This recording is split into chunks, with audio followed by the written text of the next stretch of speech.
आज उनकी मीटिंग थी, इस कारण से नहीं आ पाए, शाम को आएंगे।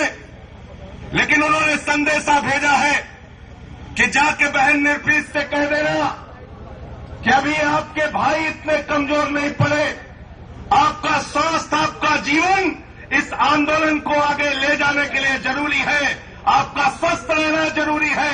अगर जरूरत पड़ी तो प्रधानमंत्री मनमोहन सिंह के घर के सामने यह आंदोलन और धरना चलेगा, सोनिया गांधी के घर के सामने यह धरना और आंदोलन चलेगा। यह आंदोलन रुकने और थमने नहीं दिया जाएगा।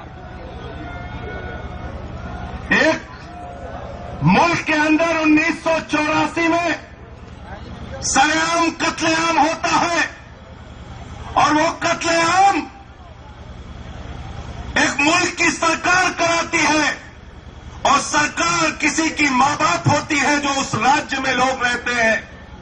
देश की सरकार की मां बाप जो उस समय की कांग्रेस की सरकार थी, उसके प्रधानमंत्री का वो शब्द आज भी मुझे याद है।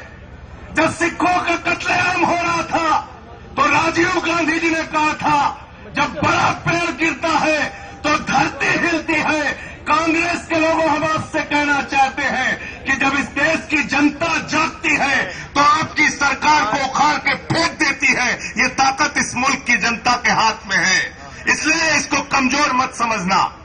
और इस लड़ाई को सिर्फ सिख समुदाय की लड़ाई नहीं है, ये इस देश में रहने वाले इंसाफ पसंद हर इंसान की लड़ाई है, चाहे वो हिंदू हो, चाहे वो मुसलमान हो, चाहे वो सिख हो, चाहे वो ईसाई हो, सबकी लड़ाई है जो इस देश में इंसाफ पसंद है, जो न्याय की बात करता है।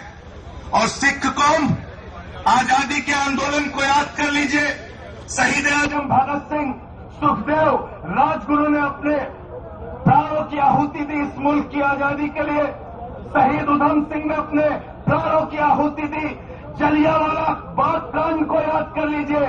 इस देश के सिखों ने आजादी के आंदोलन में जनरल डायर की गोली के सामने अपना सीना तान के अपने प्राणों की आहुति दी, तब यह मुल्क आजाद हुआ है। इस बात को इस देश की सरकारों को याद रखना होगा। 1984 से 29 साल हो गए लड़ते लड़ते, 29 साल हो गए संघर्ष करते करते, आज तक न्याय नहीं मिला।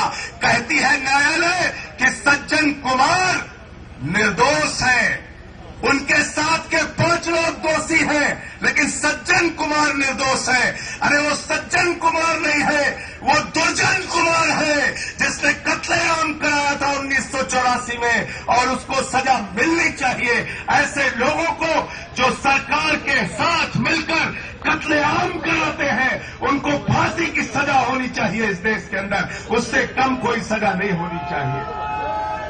इस पूरी लड़ाई में, इस पूरे आंदोलन में पूरी तरीके से तन मन धन से जितनी हम लोगों की क्षमता है, हम इस पूरे आंदोलन के साथ हैं। और जब तक ये लड़ाई चलेगी तब तक, जब तक ये न्याय की लड़ाई चलेगी तब तक साथ में रहेंगे। अरविंद केजरीवाल जी ने एक ही निवेदन और विनती किया है, हम सारे भाइयों की जिम्मेदारी है कि बहन नरप्रीत कौर का जीवन हम सबके लिए बहुत महत्वपूर्ण है। आज अनशन का 6वां दिन है। 44 डिग्री 45 डिग्री टेम्परेचर में इस गर्मी के महीने में 6 दिन से एक बहन भूखी है। हमारे ऊपर, हमारे कंधों के ऊपर हम सभी भाइयों की जिम्मेदारी है कि उनको न्याय दिलाने के लिए पूरी मजबूती के साथ सड़क पर इतनी जोर से आवाज लगाए कि संसद में बैठी हुई गूंगी बहरी सरकार हिल जाए और उसको आपकी बात और आपकी मांग को मानना पड़े। इतनी बात कह के अपनी बात को समाप्त करूंगा। जय हिंद, इंकलाब जिंदाबाद।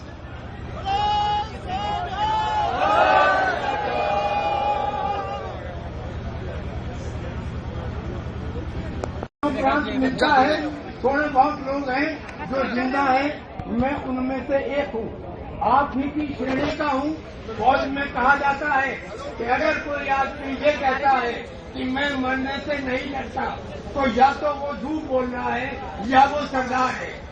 आपकी कौम के सामने खड़े होके मित्रों, सज्जन और टाइटलर को मानते हुए मैं ये जिक्र करना चाहता हूँ कि हिंदुस्तान की सरकार ने केवल सिखों के साथ षड्यंत्र नहीं किया, पूरे देश के साथ षड्यंत्र किया। हम हिंदुस्तान के सीधे साधे सच्चे लोग, हमको बताया गया सहनशीलता